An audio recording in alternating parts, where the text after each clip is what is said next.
Сәлем достар, баршаларыңызға. Бүгін сіздерге ИП-ға жұмысшы тіркеу туралы видео көрсететін боламын. Бұл видео сіздерге пайдалы болады деп ойлаймын. Менің арнама тіркеліп, комментарий жазып, лайк басып, қолдап кетіңіздер. Алда сіздермен көптеген пайдалы видеолар түсіретін боламын. Ең алдымен сіздер Google-ға электрондық еңбек биржасы деп еңбек.кз сайтына кіріп аласыздар. Міне осылай. еңбек.кз деп жазсаңыздар, сіздерге шығарып береді. Міне электронная биржа труда дейді. Енді сол жерде кірген кезде войти деп тұрады, соған кіресіздер. Ең алдымен сіздер тіркелмеген болсаңыздар, астында зарегистрировать деп тұрады, тіркелу деп. Соны тіркеліп аласыздар. Оны қалай тіркеу керектігін мұнда емейлмен немесе ұялы телефон арқылы тіркеліп алсаңыздар болады. Өздеріңізге пайдалы, өздеріңізге ыңғайлы тілді қойып аласыздар жоғары жақта. Егер де тіркелмеген болсаңыздар, міне тіркелу дегенді басасыздар. Сіз кімсіз, жұмыссызсыз ба, или жұмыс берушісіз ба, соны таңдап тіркелесіздер, және электрондық пошталарыңызды міндетті түрде жазасыздар. Соған сообщение келеді, соны подтвердить ету керек боласыздар. Сосын парольдарыңызды жазасыздар, екі жерге галочка қоясыздар, тіркелу деп осылай тіркеле бересіздер. Немесе сіздер тіркеліп қойған болсаңыздар, ИГОФ арқылы тіркелсеңіздер де болады, кірсеңіздер болады, ЕЦП ключпен. Ол үшін астында тұрған ИГОФты таңдайсыздар. Сосын ИГОФқа сіздер ЕЦП ключтарыңызбен кіріп аласыздар.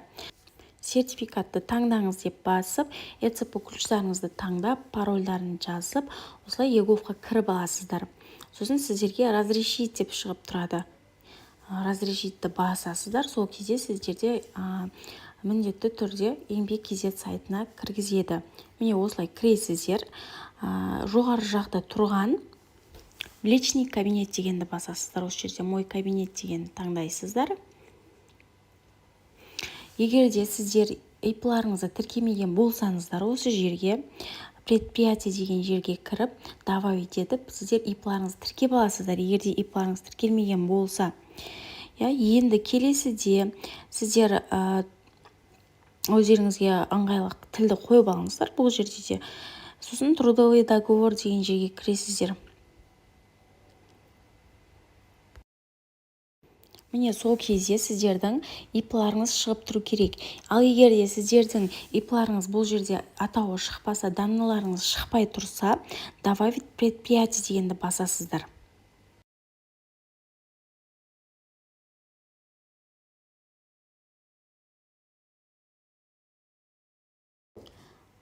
Әрі қарай ЕЦП ключтарыңызбен қол қоясыздар. И астына түскен кезде мына жердегі страницалардың барлығын, фамилия, имя, отчество барлығын толтырасыздар, және ИП адрестерін барлығын толтырып, сохранить етіп, осылай ИП-іңізді шығарып алсаңыздар болады. Келесіде енді договор деген жерге барасыздар. Бұл жерде сіздерде, егер де сіздер алдында жұмысшы тіркелген болса, осылай жұмысшы сіздерге шығып тұрады.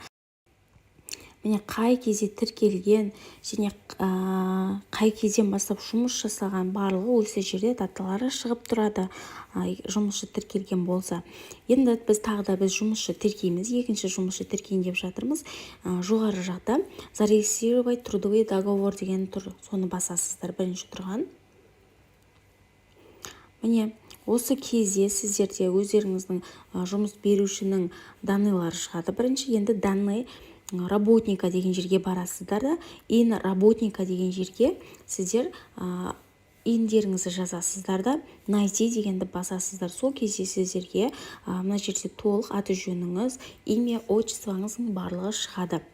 Енді келесіде номер договора деген жерде сіздер нешінші рет жасап жатырсыздар договорды? 1, немесе 2, немесе 3. Бізде қазіргі жағдайда бұл біріншісінде жұмысшы тіркеліп қойған. Енді біз екінші тіркеп жатырмыз ғой, екінші жұмысшыны тіркеп жатырмыз ғой. Сондықтан номер договора деген жерге мен 2 дегенді қоямын.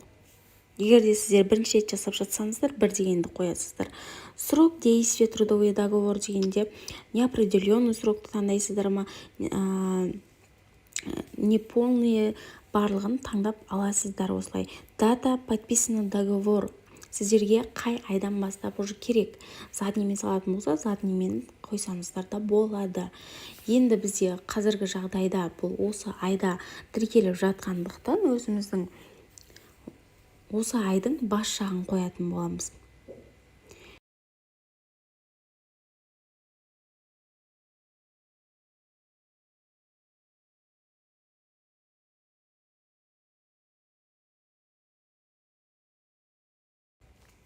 Келесі дата начала работы.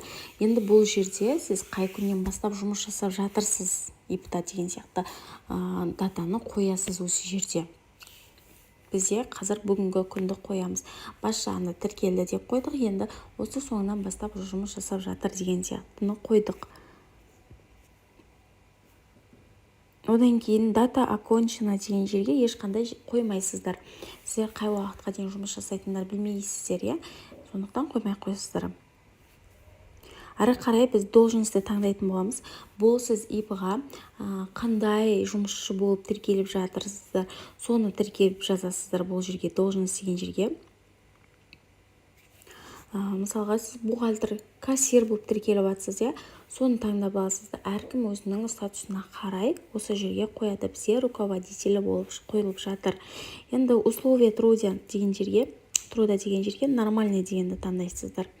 Должность деген жерде сіздердің өздеріңіздің жаңағыдай статустарыңызға байланысты қоясыздар. Қандай жұмыскер қылып алып жатырсыздар, соған байланысты.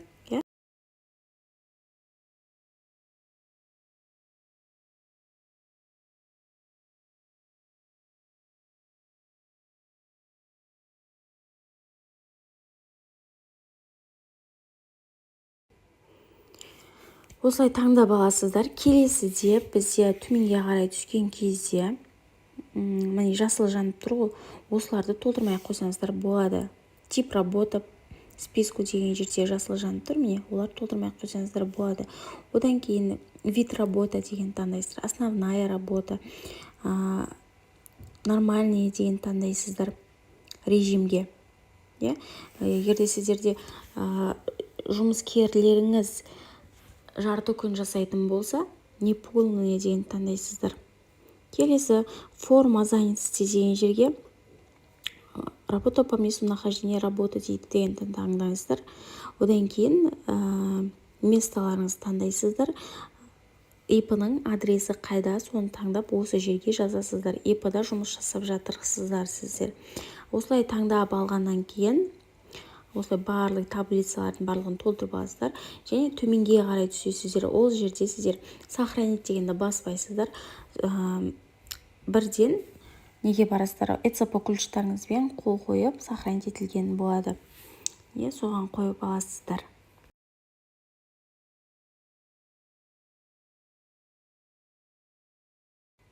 Подписаться ЭЦП и отправить дегенді басып, жасылды басып жібересіздер. Сол кезде міне сіздердің жібергендеріңіз осылай жұмыскерлеріңіз қабылданып, осылай шығып тұрады. Қай күннен бастап қабылданды, қай жақтан қай күннен бастап жұмысқа кірісті деген сияқты. Келесіде бізде айта кететін жайт, бізде жұмыскерлердің салатын әлеуметтік төлемдері, егерде сіздерде 350 мың теңге айлық болған кезде жұмыскерлеріңізде міне осы нелерді төлейтін болады, әлеуметтік төлемдерді. Бұл жерде пенсионкамыз 35 мың теңге, ИПН налогымыз 5250 теңге төлейді, медстрахование взносы қылып төледік қой, біз 5950 теңге салады. ОПВР, пенсионный работодатель 8750 теңге. Ол пенсионный работодатель деген 2024-тен бастап әлеуметтік төлемдердің қатарына қосылған төлем түрі. Келесіде бұны сіздер айлықтарынан ыстап отырасыздар. Енді за счет работодателя деген жерге социальное отчисление 15750 теңге салады, және отчисление соцмедстрахование 5950 теңге салып отырады. Бұл 350 мың теңге айлық болған кезде работник өзі үшін салатын әлеуметтік төлемдер болып табылады.